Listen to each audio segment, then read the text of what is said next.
very, very important story, which is, of course, of public interest. And the story we're talking about is about the fact that 5 lakh passengers in India take flights every single day on average. If you're watching the show, there's a very high chance that you're one of them. If so, AI 2379 must have been concerning you ever since the story broke.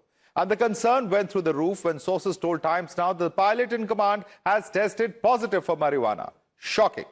But there's more. Passengers and crew members subsequently raised serious questions about the pilot in command. And now Times Now has accessed the post-flight report, raising even more questions about what caused the sudden and potentially disastrous 300 feet altitude drop. Let's decode it all in the briefing room. Viewers, there are 3 versions of the story. Let's take you through what the passengers, the crew, and the pilot in command himself are saying about his conduct during the flight. The first version, that is of the passengers, that the pilot was disheveled and unsteady, that the pilot couldn't walk straight. This is some of the versions that are coming out. The second version is that of the crew. The pilot, in fact, was unable to walk. This is another version coming in. And of course, of the pilot saying that I was on sleep medication. The medication, I beg your pardon. The third, when you look at what the passengers are saying, the pilot couldn't walk straight. Crew further says that the pilot was found on the cockpit floor. The pilot says fell due to the hydraulic failure that took place. This is the version of 3 different people. Which one do you believe? It's up to your own imagination as to what really has transpired. Now, these versions don't end here. What surprised the aviation community was a U-turn in Air India's statement within just a few hours of the incident. On the afternoon of the incident, Air India said there had been a brief spell of in-flight turbulence, but late evening, the airline's version completely changed. Air India now said there had been sudden loss of altitude. What changed in just a few hours? Why did the airline's account change? And Air India never explained this shift because the pilot's body didn't explain it either, and passengers were left completely in the dark. Clearly, in the afternoon, they came out to say that there was this brief in-flight turbulence. By late evening, it was a sudden loss of altitude that was being mentioned. What caused this change? Very important question. Even the fresh documents that we've accessed have the date of 4th August. So why did Air India then be a little economical with the truth? Were they deliberately lying? All of this is certainly going to be a matter of much debate. But let's also tell you what the pilot in command has told the Aircraft Accident Investigation Bureau. The first is that he's told the co-pilot that I will sleep for a while. I slept for about 30 to 35 minutes. That's the kind of rest he took. He says he used the washroom after he woke up, returned and stood behind the first officer, fell on ground due to hydraulic failure, fell to the ground inside the cockpit, and it was the first officer who was controlling the aircraft. Crew stepped in to help when I fell, had consumed prescribed medication, is what he has told AIB as per sources. Now, viewers, this story has also taken another turn. Times Now has also accessed the aircraft's own maintenance report, which shows what its systems logged during those troubled 3 minutes and what followed. Let's lay it bare for you. At 9:32 a.m. IST, the pilot saw a triple hydraulic pressure warning in the cockpit. This means there was a problem with the hydraulic pressure, the fluid pressure that powers systems controlling many of the aircraft's moving components. At the same time, the aircraft's autopilot disconnected and the left and right elevator controls showed a fault. Viewers, the elevators are moving surfaces at the rear of the aircraft that help the pilots control the nose up or nose down movement. And therefore, the aircraft's altitude, as a result of this control, is an important function. A minute later, at 9:33 a.m. IST, the forward emergency exit alert sounded. Viewers, an aircraft has multiple emergency exits which are used to evacuate passengers in emergency. An alert sounding mid-air could indicate a technical malfunction or an unusual event such as severe turbulence. But the exact cause would need to be established from the aircraft's data and in the entire investigation, including the cockpit voice recorder. 2 minutes later, a similar alert sounded for the rear right emergency exit. And then at 10:52 a.m. IST, the autopilot disconnected again. This happened just before the landing. So the pilots may have disconnected the autopilot themselves to take manual control of the aircraft. But here's what's important. The fact that the autopilot disconnected again later suggests that it may have been re-engaged after the initial disconnection at 9:32 a.m. IST. What deserves close scrutiny from this entire sequence of events are 2 developments: the triple hydraulic pressure warning and the faults in the left and right elevator controls. Does this mean that a hydraulic system failure led to faults in the aircraft's critical altitude control mechanism and in turn contributed to the altitude drop? Well, that is a key question. But once again, the investigation must get to the bottom of it and establish what exactly happened over here. Shefali, what does this information really mean? Because if the person in charge of flying that aircraft was only monitoring, if it was a co-pilot who was actually flying the aircraft, how does it change the way that we see what has transpired within the cockpit and the other possible technical failures? Right, Madhav. While we have learned through our sources that the first officer was actually the pilot flying, while the pilot in command was pilot monitoring. But it doesn't change the fact that the pilot in command was not responsible, because he has the decision making of taking decisions if anything happens in the cockpit. It is the pilot in command who takes a decision, particularly in the case where Times Now has accessed the post-flight report, where it stated that even after the technical snags, they chose to be airborne for around 1 hour 20 minutes, to be precise, yes. 1 hour 17 minutes, where many experts say that they should have landed at the nearest airport as per the SOP if such big thing is happening, where all 3 hydraulic systems have failed. Absolutely. Not only is there a technical failure, there are also injured passengers in the cabin. What were the pilots thinking and what prompted them to continue for another hour continues to remain a mystery. But thanks so much for joining us with your inputs on the story, Shefali. Let's quickly open this up and take it across to our guest now. Is Aurobindo Handa, who's a former DG of the AIB or the Aircraft Accident Investigation Bureau. Captain Saurabh Bhatnagar is with us. He's a former A320 pilot. Mirza Faizan, aviation expert and aircraft investigator, is with us. Captain retired Meenu Wadia is in fact founder president of the Federation of Pilots and former Air India pilot. Thank you so much, gentlemen, for joining us this evening. Let me start with you. Mirza Faizan, 2 things that are very confounding in all of that we've seen before us. I'm going to come to the aspect of the pilot and his dope test in just a bit. But if there was indeed a technical failure, a triple hydraulic failure, which we are being told now, initially Air India did not say so, and why did they cover up, God knows. Why is it that they continue to fly for an hour, despite the fact that there are at least 15 or 20, I mean, at last count, 24 passengers who were injured?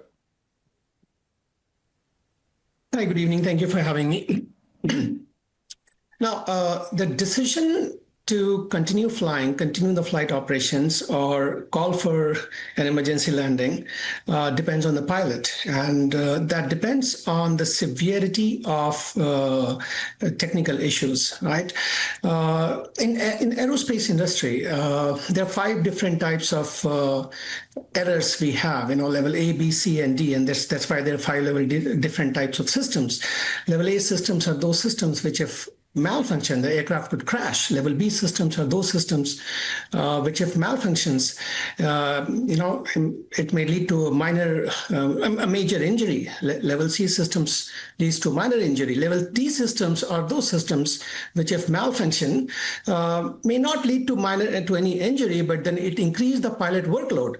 And level E systems, like for example your in-flight entertainment system, if they fail, does not have any impact on the flight. So that's how the design of avionics and aerospace system is done. Now, we have yet to know what level of failure was this. If it was level C or D or E level of failure, pilot can continue the flight if they feel it is safe enough. But if it is level A and B kind of failure, may I just explain this in terms, and I would request you to explain this in terms of a common man. For the last 2 days, many pilots who've come on my show on these panels, like such as we are having right now in these discussions, have said that, look here, forget the fact that he was the pilot in command. The fact is that he was not the pilot who was controlling the flight, and that this triple hydraulic failure in itself is unprecedented when it comes to such aircraft. I would assume that makes it a rather serious issue, technically speaking, Mr. Faizan. Hydraulic systems are definitely, yes. Hydraulic systems, I agree to that, are very critical systems. It may lead to the failure of flight control systems, and it may lead to failure of flaps, slats, ailerons, where flight cannot do that. Since we do not have the exact detail of what failed.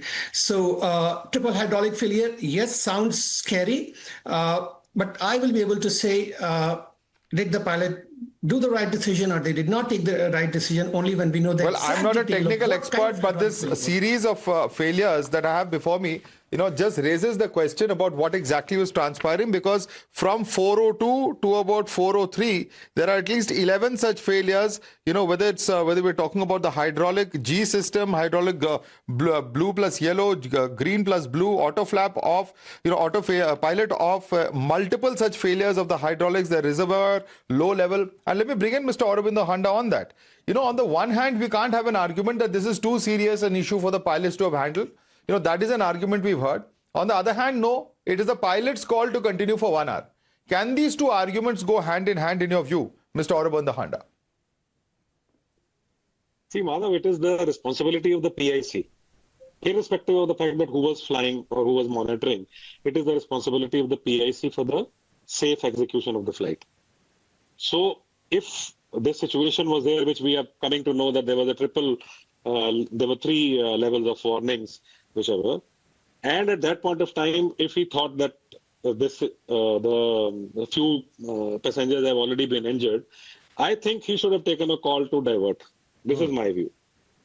Absolutely, because the question over here also, and let me bring in Captain Meenu Wadia, the question over here is the PIC himself, as per certain reports coming in, and there were complaints of the cabin crew in their flight report post the flight, is that they found the pilot in command on the floor. He was not even sitting in his seat. He was a person responsible for monitoring the flight. But that does not absolve him, A, of his responsibility of the failures that happened or the handling of the failures that happened. We don't know for sure whether it was properly handled or not. And B, was he in the correct position to even be taking those calls if these 2 drug tests have come out positive and positive for marijuana at that? Well, the way I look at it, there are 2 separate issues and they should be treated separately. What you were asking about technical issues of the hydraulic, etc. Okay, let me answer that first. Well, I've flown jumbos, 747s also, and the 320s also, and I'm familiar with how the 320s work with these systems. Now, the information that you're giving us in 1 minute, what all has failed, etc., I am totally confused. I don't think there were actual failures. I'm only guessing just now. I don't have the evidence. Because after flying these aircrafts and knowing how the systems work, I don't think there were actual failures. There were indications that came on the screen. Now, why they have come on the screen, whether there were actual failures or whether there was some transient computer issues, etc., I don't know. Only when more information comes on. So just to understand what you're saying that the actual failure did not happen, but some indicators went off which could have possibly misled the pilot. Is that what you're saying? No, I'm saying I don't know. At this point, but there is a possibility of that happening. Yes, there's a possibility of that happening. Because after flying these aircrafts and being familiar with their systems, I am confused at the type of information that is coming out just now. You just said in 1 minute, all these things happen. First of all, people should know that all these hydraulic systems are totally independent of each other. They're not interconnected. They're not tied to each other.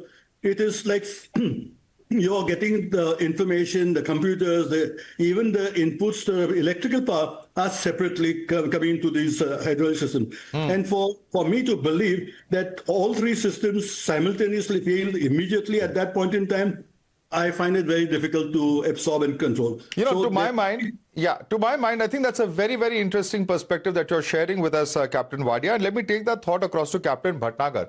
Captain Bhatnagar, in the possible event, as many are saying this itself is such a rare occurrence, we don't know the possibility, and I am certainly not second-guessing what would have possibly happened.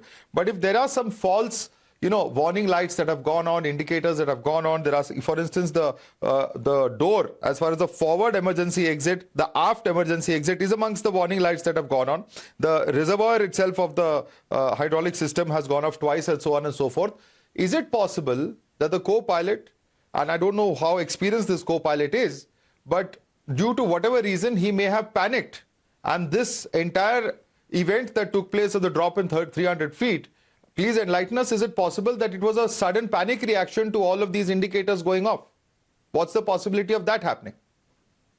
Madhav, good evening and good evening to all co-panelists. See, prima facie, I don't think so. Number one, I am an A320 pilot. I told you that I've got 5,000 hours of PIC. The 3 hydraulic failures, green, blue, and yellow, is rarest of their. I have never heard in my experience, never in sim, never in the aircraft. The fact that the 3rd hydraulic pump, that is the blue, is an electric pump. It is not driven by the engine driven. It's not driven by the engine. The green pump, which is on the left, is by engine number 1. The yellow pump, which is on the right, is by the engine number 2. The 3rd one, blue, is a standby pump, and which is an electric pump. So there is no way that the electricity doesn't. It's supposed to go on off and then only it will stop. So that is highly impossible. What I could feel is the spurious warning of all because the moment you have the system, the autopilot, aircraft is not actually flyable. It's a mayday call. And the very fact that the PIC has taken a call to continue means that it was a spurious warning and must be a malfunction of the elevator and the aileron control, which sends the signals to the control surfaces through the hydraulics. Even if the hydraulics are jammed, even if the hydraulics failed, the aircraft doesn't go anywhere. It's in a trimmed state of flight. The controls doesn't move. Only if the malfunction of the elevator and aileron control happens, which sends a wrong signal of a down pitch command, will have a sudden pitch down movement of the aircraft, which definitely would have been controlled by that point of time. Just reading out the line number 5. I'm sorry I'm interrupting you. I'm just reading out line number 5. After 3 hydraulic failures and the autopilot going off, that's exactly what happens. F-CTL, L plus R, LF fault. Which is this the very same fault that you're talking about? Absolutely. Flight control left and right fault. See, the thing is the FDR, I don't know whether you have the copy of the FDR or not. If it is a pilot, the report, which is a different thing, but the FDR will tell exactly what actually happened at that point of time. Because even if a normal or very, very strong turbulence, the aircraft doesn't go down 300 feet, only unless it goes in a convective cell where it is thrown up with the updraft or downdraft, or if it is in a wake of a wide body aircraft. Otherwise, if the autopilot gets disconnected, the aircraft doesn't go anywhere. Unless it is a manual intervention given by the pilot. Panic, I can't say, unless and until the FDR report comes. It is still premature to say what exactly has happened. Now the point number 2, coming to the pilot in command. Now, if you don't know, let me educate all the people that it's not necessary that pilot monitoring has to be on the seat. Pilot monitoring or the pilot flying, they hand over control, they go to the washroom. It's a long distance, it's a flight. Doesn't mean that he has to be sitting throughout. Having said that, pilot in command is the final authority toward the safety and security of the aircraft, passengers, and all these crew members. It is given by the ICAO Annex 6, ICAO Annex 2. It is the pilot in command. If the PIC decides to continue, let me in. I have taken many decisions, especially in the unruly or the people coming on board with having liquors in Goa. I have devoted them. Highly paid passenger, I've devoted them. And I have given a justification to the management. This is unsafe. The PIC is in charge once the doors are closed. Definitely. No, so nobody's premature. Sir, nobody's doubting whether the PIC has the ability to take that call or should be taking those calls or not. In this we case, don't know what exactly. So sir, in this case, if the second dope test is positive, then obviously there will be questions about whether he is in the right frame of mind to take those questions. No, there are 2 different events altogether. Positive doesn't mean that he is not able to take a decision. That is wrong. They are 2 different. How do you know that for a fact?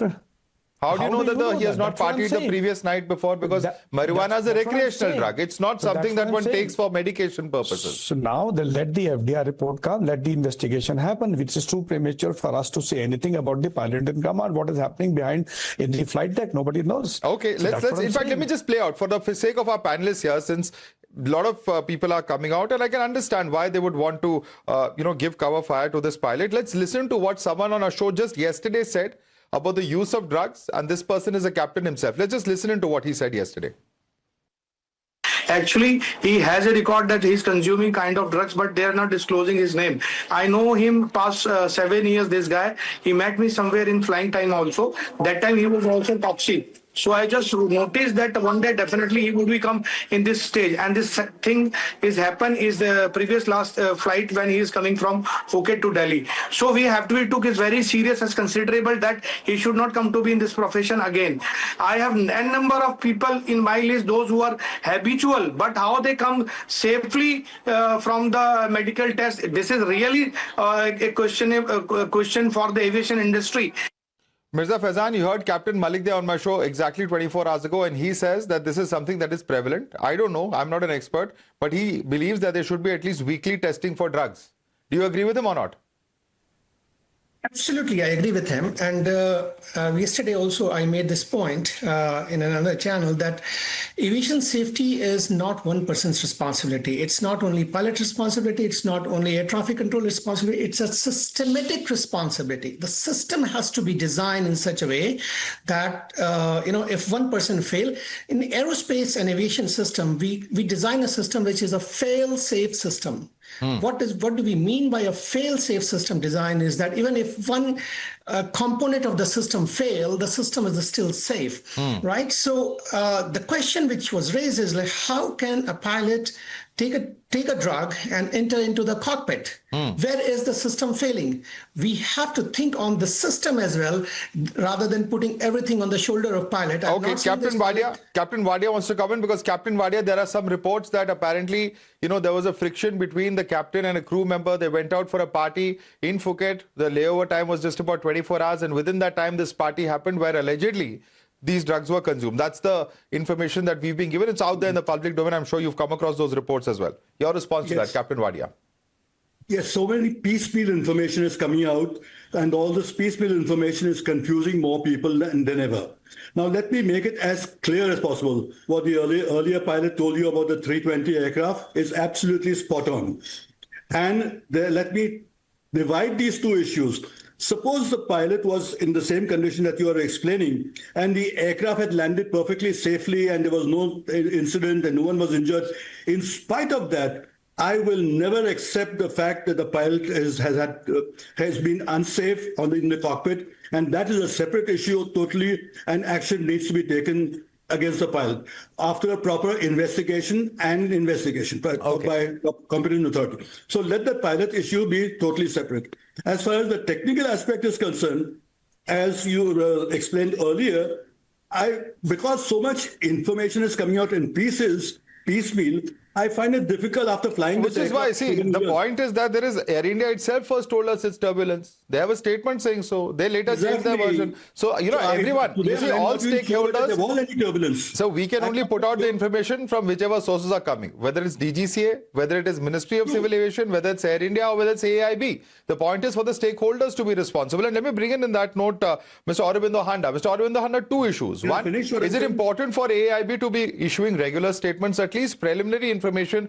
to end the speculation? Point number one. And point number two, at the end of the day, the government has taken this very seriously. Whatever a section of pilots may say, the government has asked DGCA to look into the testing norms and look at what needs to be done to change this. Your suggestion, sir? Okay, I'll answer the first. AIB, during my tenure, I had made it a practice that at regular intervals, through PIB, we used to sensitize the media. That was my practice. Now I leave it to my successor how to do it and his successor further. Coming down to point number two, this car on psychotropic substance, it came into being in 21-22 when the DGCA was Mr. Arun Kumar and the present JD Safety Manish Kumar was the DDG. It was at that point of time. It was well deliberated and it came up. Now I'll tell you what happens in other countries and what happens in our country. Which Captain Vinu Wadia has said, in many countries abroad, even if the BA test fails, the punishment is straight arrest because it comes under that country's sovereign act. It is nothing linked with civil aviation. It's nothing linked with civil aviation. But here in India, we follow, being a sovereign country, we have a different legal system. So this issue was discussed at that point of time, and with great difficulty, I am telling you, I wish you get DG Arun Kumar next time. He's very much in Gurgaon. You get him, he will tell you with what great difficulty he got this car. No, I remember the IPG went to the High Court and opposed it. Even the ATC associations opposed it to the High Court. Can you imagine? And random testing was opposed, which means that, why do people have something, anything to hide is a question that one must ask, in the interest of public safety. It is in the interest of my own life also, I would say. Absolutely. In the interest of my own life also, because I am there.